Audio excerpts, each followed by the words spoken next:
नक्कीच ज्या गेले अनेक दिवस ज्या निवडणुकांच्या चर्चा होत्या आणि भारतीय जनता पार्टीचे सगळे नेते असतील, कार्यकर्ते असतील, या सगळ्या विजयावर एकदम ठाम होते. अनेक एक्झिट पोलनी पण चांगला याबाबत प्रतिसाद दिलेला होता आणि त्याप्रमाणे आजच्या सगळ्या निवडणुकीमध्ये जे निकाल येत आहेत त्या निकालांमध्ये चांगलं यश भारतीय जनता पार्टीला मिळालेलं पाहायला मिळतंय. विशेषतः ज्या लढतीकडे, ज्याच्या 293 जागा आहेत, अशा पश्चिम बंगालच्या लढतीकडे फार मोठ्या अपेक्षेने संपूर्ण भारत देश बघत होता. आज आनंद आहे की भारतीय जनता पार्टीच्या तिथल्या सगळ्या कार्यकर्त्यांनी, सगळ्या नेत्यांनी आणि देशभरातल्या भारतीय जनता पार्टीच्या प्रमुख नेत्यांनी बंगालमध्ये जे काम केलं, संघटनात्मक आणि विजय खेचून आणलेला आपल्याला दिसतोय. आता आपण साधारणतः 180 पेक्षा जास्त जागांवर आघाडीवर आहोत आणि मला वाटतं की हा आकडा साधारणतः 200 पर्यंत जायला हरकत नाही. अनेक दिवसाच्या प्रतीक्षेत असलेला बंगालचा विजय भारतीय जनता पार्टीच्या टप्प्यात आलेला आहे आणि संध्याकाळी थोड्या वेळानंतर निकाल पूर्ण जाहीर झाल्यानंतर भारतीय जनता पार्टीचे सगळे जिल्ह्यातले कार्यकर्ते जे सुखावून गेले या यशामुळे ते याचा मोठा जल्लोष जिल्हाभर साजरा करतील. भाजपचा प्रत्येक कार्यकर्ता असेल निवडणुकीमध्ये ग्रासरूटवर काम केलं ही भाजपची खासियत आहे. याबद्दल काय पश्चिम बंगालमध्ये तोच निर्णायक ठरला का?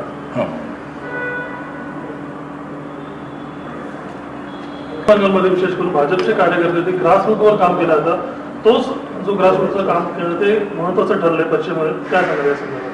नाही, भारतीय जनता पार्टीचा कुठलाही विजय, मग तो केंद्रातला असेल, कुठल्या राज्यातला असेल, साध्या महानगरपालिकेचा असेल किंवा स्थानिक स्वराज्य संस्थेतला असेल, ह्या प्रत्येक विजयाच्या मागे भारतीय जनता पार्टीची संघटना अत्यंत महत्वाची आहे आणि संघटनात्मक रूपाने भारतीय जनता पार्टीच्या अनेक कार्यकर्त्यांनी जे जे काम ज्या ज्या कार्यक्षेत्रामध्ये केलं तिथे आपल्याला मोठं आणि कन्सिस्टन्सी असलेलं किंवा सातत्य असलेलं यश आपल्याला पाहायला मिळतं.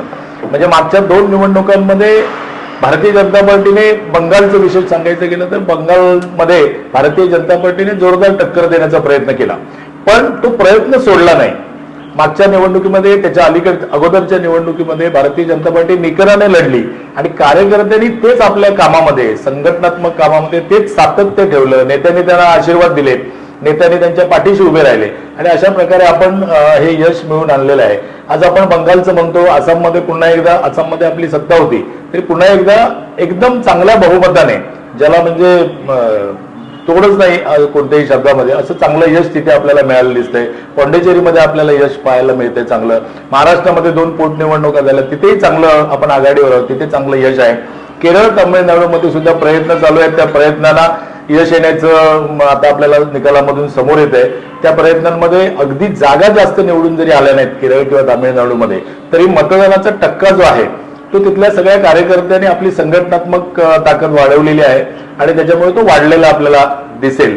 एकंदरीत संपूर्ण या 4ही राज्य आणि एक केंद्रशासित प्रदेश, ह्या 5ही निवडणुकाचे जे काही निकाल आहेत त्या निकालाबाबत भारतीय जनता पार्टीचे आम्ही सगळे पदाधिकारी भरपूर, म्हणजे आम्ही खुश आहोत. या सगळ्या विषयावर समाधानी आहोत आणि या सगळ्या विषयावर खरं तर तिथल्या राज्यामध्ये काम करणाऱ्या, म्हणजे विरोधी पक्षात असून सुद्धा अत्यंत चांगल्या पद्धतीने निकराने लढत देणाऱ्या किंवा स्वतःचं बरंचसं काही सर्वस्व गमावलेले कार्यकर्ते सगळे आहेत. या कार्यकर्त्यांना खरं तर हा विजय आपण समर्पित केला पाहिजे आणि पुन्हा एकदा तिथल्या बंगाल असेल, आसाम असेल, पॉंडिचेरी असेल, केरळ, तामिळनाडू किंवा महाराष्ट्रातल्या 2 पोटनिवडणुका, इथल्या सगळ्याच कार्यकर्त्यांचं, त्यासाठी परिश्रम घेतलेल्या सगळ्या नेत्यांचे या ठिकाणी आभार मानतो. त्या सगळ्यांचं अभिनंदन करतो आणि यापुढेही असंच भारतीय जनता पार्टीची ही विजयाची घोडदौड आहे.